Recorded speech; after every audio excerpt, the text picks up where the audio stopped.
जो धीर होगा वही गंभीर होगा। और मन में गंभीरता रखने के लिए दूसरी विशेष बात है कि लक्ष्य के प्रति समर्पण होना चाहिए।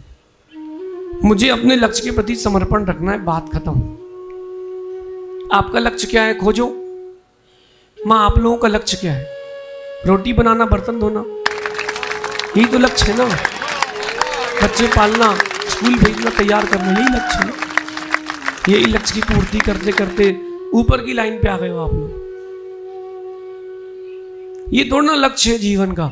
लक्ष्य के प्रति समर्पण, गृहस्थ हो तो भी और मुनि हो तो भी कर्मों की निर्जरा करना लक्ष्य है।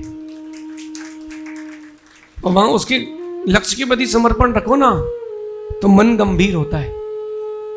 कितने लोग हैं जो अपने लक्ष्य के प्रति समर्पित हैं? कितने प्रति समर्पित हैं?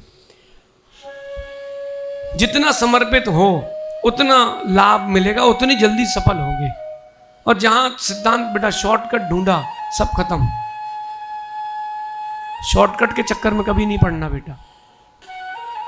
जितने लोगों को लग रहा है ना शेयर बाजार, मेरे पास बहुत प्रश्न आते हैं, शेयर बाजार जुआ नहीं है, वो तो हमने कमोडिटीज खरीद ली है।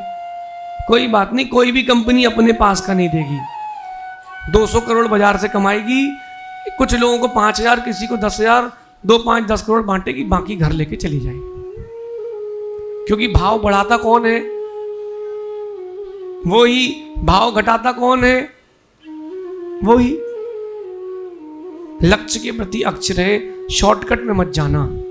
शिखर जी के शॉर्टकट याद करना, गिरते हो तो फिर कुछ बचता ही नहीं है, डोली करके ही आना पड़ता है फिर। लक्ष्य, अपने लक्ष्य के प्रति समर्पित रहो। बोलो अब ब्रह्मचारी जी, इतनी गर्मी में भी सर्वाइविंग का समय चल रहा है, फिर भी देखो साधु भगवान स्वाध्याय कर रहे कि नहीं? आपके नीरस चल रहे कि नहीं? अरे अभी गर्मी चल रही है, अभी छोड़ो बाद में देखेंगे। नहीं, लक्ष्य के प्रति समर्पण है, निर्जरा हो रही है। एक दिन ऐसा आएगा, ध्यान रखना, जो लोग रस परित्याग के नियम पालते हैं, व्रत संयम तप करते हैं, उन्हीं को रस रिद्धियां प्रकट होती है। और रस रिद्धि ऐसे वैसे प्रकट नहीं होती, निकट भव्य जीवों को ही प्रकट होती है। एक दिन नमक ना मिले तो सिद्धांत वहां रोटी खाई कि इडली डोसा? हाँ, रोटी नहीं मिली, क्या मिला? पेट भर जाता था। पेट तो भर जाता था, मन नहीं भरता था। अच्छा इडली डोसा भी सही, रोटी मिल जाए बिना नमक की मिले तो। गांव में नमक नहीं चलता, अब रहोगे वहां पर, छोड़ दोगे जगह। लेकिन जिसका अक्ष पर लक्ष्य है, लक्ष्य पर समर्पण है, अब ब्रह्म सागर जी, उसको नीरस भी सरस लगता है। और उसमें भी विशेष बात है कि नीरस भोजन करने पर भी सरस वाणी निकले, तब तो साधुता है। तीसरा, मन में गंभीरता लाने का उपाय, शब्दों में सुष्ठुपना होना चाहिए। शब्दावली जो हो सुष्ठु होना चाहिए, मधुर होना चाहिए, जानवर भी सुनना पसंद कर जाए। कभी पद्म पुराण को गंभीरता से पढ़ना, राम के चरित्र को पढ़ना। राम क्या मधुर भाषण करते थे। जैसे विभीषण आया तो कहते आइए लंकेश। विभीषण देखता भैया भी साथ में आए क्या? देखता है कि मेरे भाई ने इतना बड़ा पाप किया और ये राम इतने प्यार से बुला रहे हैं। राम की शब्द बोले आइए लंकेश। बोले क्यों? बोले लंका जीतने के बाद आपको ही तो राजा बनाना है। कितनी मीठी शब्दावली। शब्दावली सुंदर होना चाहिए। ब्रह्मचारी जी, नीरस भोजन हो चलेगा, शब्द नीरस ना हो। पद्म पुराण में बहुत सुंदर दृष्टांत लिखा है। एक मुनिराज बैठ करके जंगल में उच्च स्वर से, मधुर स्वर से स्वाध्याय करते थे। आत्मा स्वभावम परभाव भिन्नम, अच्छे मधुर स्वर से पढ़ते थे। एक हिरण रोज आके सुनता था। जब तक वो स्वाध्याय करते थे, बैठता था, सुनता था, चला जाता था। समझ में कुछ नहीं आता था। उस जिनवाणी के श्रवण मात्र से वो हिरण बाली मुनि बन के मोक्ष चला गया। पढ़ो जिनवाणी। अब जिनवाणी पढ़ना नहीं, यहां वहां की बातें करना। परमात्मा का नाम लो तो निर्जरा हो, जानवरों का नाम लेने से क्या निर्जरा हो? बोलो सहज सागर जी, परमात्मा का नाम लेने से निर्जरा होती है भाई, जानवरों का नाम लेने से बंद होगा। साधु की शब्दावली मधुर होना चाहिए कि जानवर भी आकृष्ट हो जाए, आकर्षित हो जाए, ऐसी ना हो कि मनुष्य भी भाग जाए। आप एक काम करना, शाम को जब सुर समाधान के जैसे 8-10 लोग आ जाएं, ए भग तू निकल कर से, कैसे घुस गया अंदर, वो 3-4 दिन नहीं, जिंदगी में नहीं आएगा। उसको धीरे से बोलना, बेटा अभी स्वाध्याय कर ले, आप लोग 9 बजे आना। देखना वो 9 बजे के 5 मिनट पहले खड़ा रहेगा, गुरुदेव आ जाए। मन में गंभीरता तब आएगी जब आपकी शब्दावली अच्छी होगी। माँ कैसी शब्दावली का प्रयोग करते हैं आज के समय में लोग, मुझे तो बड़ी शर्म आती है कहने में भी। जो लोग गाली देते हैं, फिर से बोल रहा हूं, गंभीरता समझना, चाहे अव्रती हो, व्रती हो, महाव्रती हो, ब्रह्मचारी हो, त्यागी व्रती हो, गृहस्थ हो, जो लोग गाली देते हैं वो जैन नहीं होते। मैं आपको तर्क भी देता हूं और आगम भी बताता हूं। आचार्य सकल कीर्ति महाराज ने लिखा है, अब ढूंढ लो तुम ग्रंथ, ज्यादा ज्ञानी बनते ना जो, ऐसा और वैसा बताते तो ऐसा है बिल्कुल जैसे ग्रंथ इन्हीं ने लिखे, यही केवली हैं, तुम्हें नहीं पता, हमें पता है। क्या पता है तुमको, क्या पता है? देखो मैं आपको अपनी बताऊं, मैं पूजा करने जाता था ना तो मैं अपने आप को पंडित मानने लगा, और मुझे ये नहीं पता था कि पूजा क्या होती है। नव देवता की पूजा में 5 अर्घ कम होते हैं, इसलिए वो पढ़ लो। आदिनाथ भगवान की पूजा में 5 अर्घ ज्यादा होते, क्यों होते? उनके कल्याणक के। ये कब समझ में आया? जब हमें दीक्षा हुई। अच्छा वो कल्याणक के अर्घ है, पता है क्यों चढ़ाते हो अर्घ? शुभम नहीं पता, सुन लो। बोले सुपार्षनाथ भगवान जन्म कल्याणक, गर्भ कल्याणक के अर्घ चढ़ाते ना उनकी पूजा में। तीर्थंकर के पूजा में 5 अर्घ ज्यादा होते ना, क्यों होते हैं? उनके कल्याणक की अपेक्षा से। तो अपन तो शॉर्ट में बोले ये वाली पूजा रहने दो, 5 अर्घ ज्यादा है, नव देवता की अच्छी शॉर्ट में हो जाती है। ये पूजा करने वाले, व्हाट्सएप पर मैसेज डालने वाले कोई पंडित नहीं है, कोई पंडित नहीं है, ना कोई सम्यक दृष्टि, सब पापी लोग हैं, मिथ्या दृष्टि लोग हैं, जो समाज का विघटन करें, सब पापी हैं। और धीरज रखना, खेल 2 इंच का है। जिंदा रहती है चिड़िया तो चींटियों को खाती है, मर जाए अगर वो तो चींटियां उसे खाती हैं। मौका सबको मिलता है, अपनी अपनी बारी का इंतजार करो। किस्मत का फेरा बदलता है। शब्दावली अच्छी नहीं होगी, जिस दिन तुम्हारा मरण होगा ना तो लोग नमोकार नहीं सुनाएंगे, तुम्हारी वही क्लिप सुनाएंगे, तुमने क्या कहा था, वही शब्द गूंजेंगे। आपको पता है कि देखना, महाराज लोग हाथ में काउंटर लिए रहते हैं, दिन भर माला चलती रहती है। क्यों?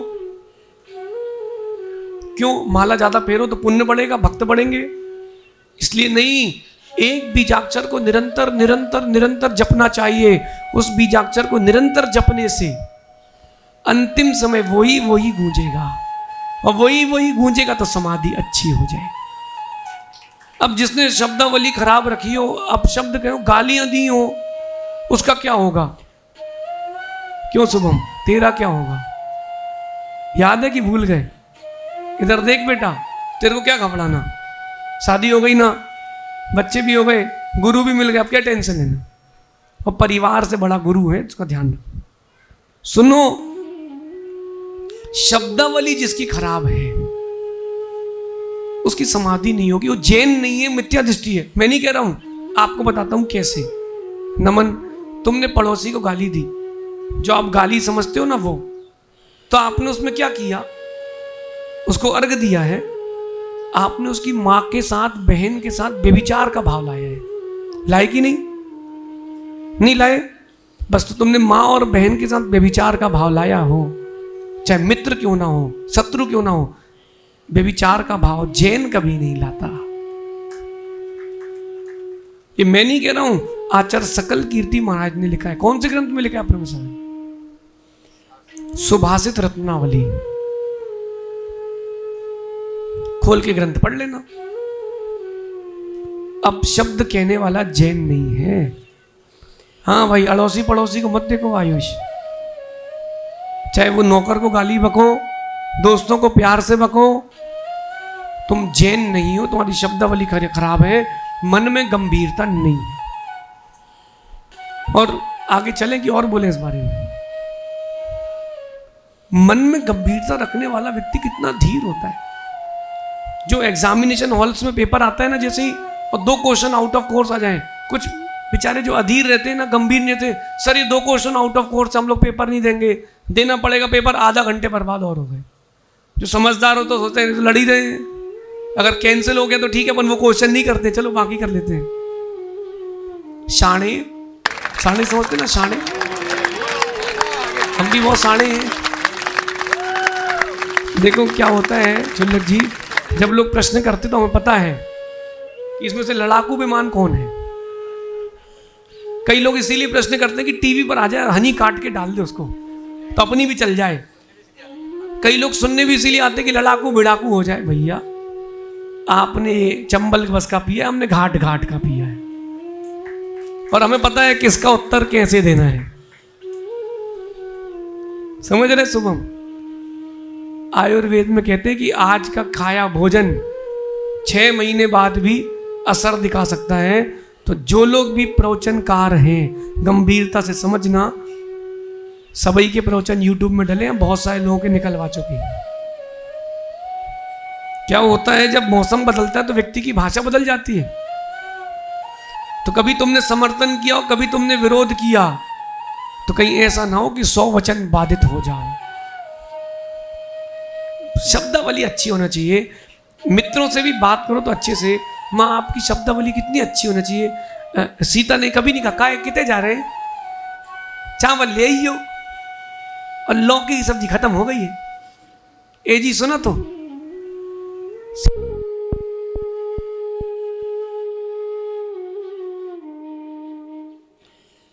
सीता ने कभी नहीं कहा काय कितने जा रहे हैं, ले आइयो टमाटर ले आइयो। सीता कहती थी हे राघव क्षुधा सता रही है। आप क्या कहते हो पति देव को? ए जी काय सुनते हो? ये असभ्यता है। जी लगा के संबोधन करना चाहिए। नमन जी, कितना अच्छा लग रहा है, लेकिन अभी आप लोग धीरे से बोलना, अटैक भी आ सकता है इन लोगों। एक से मैंने पूछा तुम्हारी पत्नी क्या बुलाती तुमको, बोलता है सुन रहे हो कि बताएं। और भैया तो इतने, अरे मैंने तो दृश्य देखा, शादी हुई एक की, हमारे साथ रहा वो बहुत समय तक बेंगलोर में, उसके गांव में चातुर्मास हुआ हमारा। ओ भैया चातुर्मास की बात, जब मैं शादी हुई उसकी चातुर्मास स्थापना हुई हमारी, उसकी शादी हुई। अरे भैया मेरे आहार हुए, और अपन तो लोग 360 खेलते, अपन 720 खेलते हैं। मैं देख रहा था, कुल्ला कर रहा था, उसकी पत्नी ने सीढ़ियों से ऐसा किया, चूड़ी बजाई, अरे वो ऊपर आ गया, क्या काम क्या काम क्या काम। अरे मैंने कहा वाह यार, शादी के पहले देवदास और शादी के बाद देवीदास।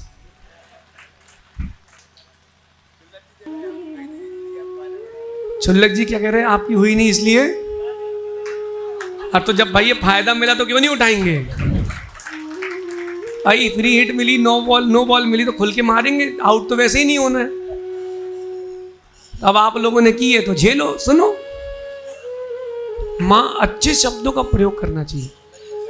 जितनी भी बहू हैं उनसे कहना है कि सासू मां नहीं बोला करो, मां ही बोला करो, मम्मी जी भी मत बोला करो। मां की भावना आना चाहिए। फोन में अगर भाई का नाम, पिता का भी नाम सेव करो, पूज्य पिताजी। आप लिखते हो कि डैड जियो आइडिया, पत्नी पुराना आइडिया, ऐसे तो नाम सेव करते हो आप लोग। पूज्य पिताजी, पूज्य मां, धर्म पत्नी। अब आप क्या सेव करते हो? वैभव कहाँ है? क्या सेव किया तुमने?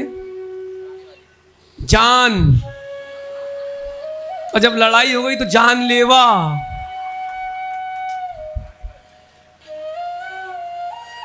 नहीं, अच्छे शब्दों का संबोधन आपके संस्कार को बताता है कि आपने अपने गुरु से, प्रभु से, जिनवाणी से क्या शिक्षा ली। आपने क्या शिक्षा ली? अच्छे गुरु का शिष्य होना अच्छा नहीं है, अच्छे गुरु का शिष्य होकर भाषा अच्छी बोलना ये अच्छा है। ये गंभीर विषय है। हमको गुरुजी ने कहा बेटा जीवन में कुछ हो जाए भाषा समिति कभी मत खोना, तुम्हारे मन का काम हो ना हो। भैया केकड़ी वाले सुन रहे ना, साधु की भाषा साधु की होना चाहिए। जिनके वचन मुख चंद्र ते, नहीं पढ़ा आप लोगों ने 6 डाला में, जिनके वचन मुख चंद्र ते अमृत झरे, अमृत झरे बिसना झरे। मां परस्पर में अच्छा संबोधन किया करो, सुनिए जी मत बोला करो, आप नाम के पीछे जी लगाया करो। हो सकता है कोई पुरानी माँ बैठी बोले आज के महाराज हैं, माँ आज के महाराज है लेकिन जिनवाणी ही बोल रहे हैं। पूरी जिनवाणी में संबोधन दे करके हे राघव, हे पद्म, सीता ऐसे बुलाती थी, नहीं बुलाती थी? आपको क्या बुलाया जाता है सोच लो। एक तो सब कुछ खर्च करके, पैसा खर्च करके पत्नी लाए और नाम तक ढंग से ही ले रही तुम्हारा। बताओ, जब तुम्हारा नाम ढंग से ही ले रही आगे क्या करेगी? अब जिन जिन की नहीं हुई शालीन वो मत करो, मत करो भैया। बचे रहोगे, बच के रहोगे तो बचे रहोगे। मतलब परमिशन लेने तो नहीं आए कि आप आशीर्वाद दो हम निपटे। चलो माँ, अच्छे संबोधन का प्रयोग करना परस्पर में। मित्र से भी बात करो, सहेली से भी बात करो, अच्छा संबोधन। कई बार हमें लगता है कि जैनों की शब्दावली जो है वो आदर्श है, कम से कम उसका तो ध्यान रखना ही चाहिए। आगे चलते समझदार हो गया। 2 और बातें मन की गंभीरता के लिए। देखो, जो गंभीर होता है वही पुण्यात्मा और धर्मात्मा बनता है। मौन रहने वाले लोग मन से गंभीर हो जाते हैं। कम बोलो, काम का बोलो, जी बोल के आगे बढ़ो। जो आपको समझता नहीं उसको समझाने की जरूरत क्या है? जी बोलो, मौन ले लो। जब तक पत्नी आपको समझे, जब तक पत्नी आपको समझे तब तक समझाना, वरना मौन ले लेना। लॉकडाउन का समय था, एक ने मुझसे बोला महाराज जी बहुत कठिन समय है। मैंने क्यों? मैं तुम घबराओ नहीं बेटा, व्यापार की टेंशन मत लो। बोले व्यापार की नहीं है, घर पे रहना है ना। तो मैंने बोले क्या करूं?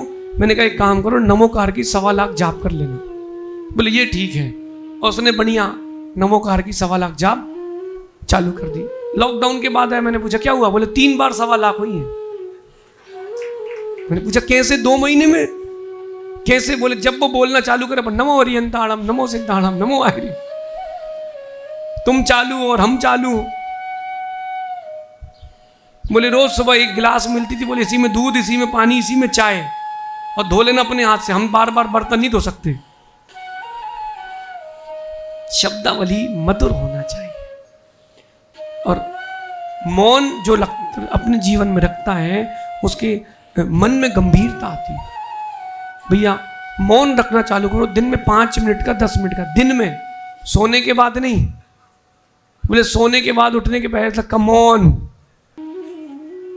आजकल लोग नियम लेने लगे, जो जो चीजें उपयोग में लाएंगे वो चीजों का नियम, बाकी सबका त्याग। अब क्या क्या लाएंगे कुछ पता ही नहीं है। ऐसा नियम नहीं होता। दिन में 10 मिनट का मौन रखो, 15 मिनट का मौन रखो, अंदर से गुण बढ़ेंगे, गंभीरता बढ़ेगी, और वही गुण आपको उच्च स्थान देगा। और ध्यान रखना, मन में गंभीर वही रह पाता है जो या तो प्रतिकार नहीं देता, या प्रतिकार देता हो तो शब्दों की सुष्टुपना से देता हो। प्रतिकार नहीं देना सर्वश्रेष्ठ है, लेकिन अगर प्रतिकार देता हो तो धीरता पूर्वक दे। मौन से बड़ी कोई ताकत नहीं होती। आप सबको एक बात बताता हूं, समाप्त हो रहा है। मौन से बड़ी कोई ताकत नहीं होती। मां, ये जो मौन है बहुत बड़ी ताकत है। आप लोग तो इसमें सरताज हो, कोई बात जरा सी कोई नहीं माने तो बुंदेलखंड में कहते भुकर के बैठ जाओ, मुंह फुला के।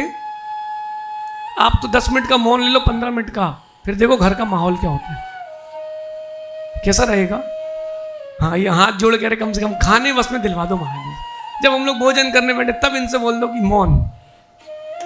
माँ, मौन में बहुत बड़ी ताकत है।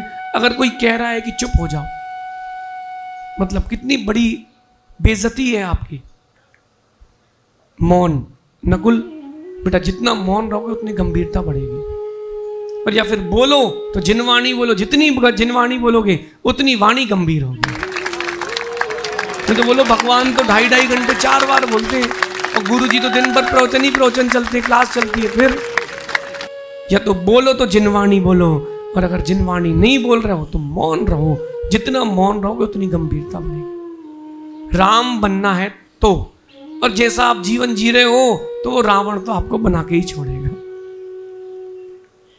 बात समझ में आई आज की? अध्यक्ष जी, चेहरा बाद में देखा था कि पहले? भूलना नहीं, बाद में। धीर थे तो निर्वाहन चल रहा है, और धीर नहीं होते तो बोले हम दूसरी ले आएंगे, बहुत पैसे वाले हैं। बर्फ का गोला याद है कि भूल गए? बर्फ के गोले की कीमत कैसे बढ़ती है? रंग से रंग की कीमत कैसे बढ़ती है? चाशनी से। तो अपने जीवन में जिनवाणी की चाशनी लाओ और बर्फ के जैसे गोले की तरह कीमती बन जाओ। आप सभी इस गुण को अपने जीवन में उतारना, मन में गंभीरता। अगर गंभीरता पूर्वक जीवन जिया तो निश्चित मानना उच्चतम स्थान की प्राप्ति होगी। शेष अपन आगे देखेंगे। ऐसा रहेगा तो मन विशुद्धि जारी है, वरना विशुद्धि। भगवान महावीर स्वामी की